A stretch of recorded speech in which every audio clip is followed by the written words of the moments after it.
Ali ste bili deležni groženj ali žalitev na spletu? Ja, kar redno. Ali so vam očitali, da ste pristranski? Ja, seveda, od zelo pristranskih ljudi. Ali so vam očitali, da ste plačanec politike? Tudi in tudi tu plačanci od politike. Ali so vam očitali, da lažete? Med drugim tudi, med njimi šef največje parlamentarne stranke.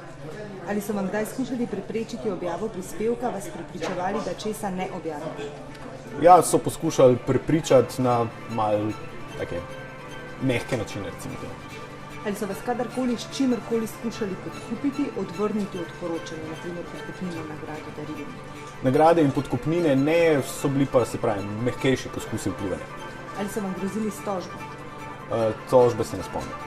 Ali se kdaj bojite zase ali za svojo družino, bližnje do te mere, da česa ne bi objavili ali celo nehali delovati kot novinar?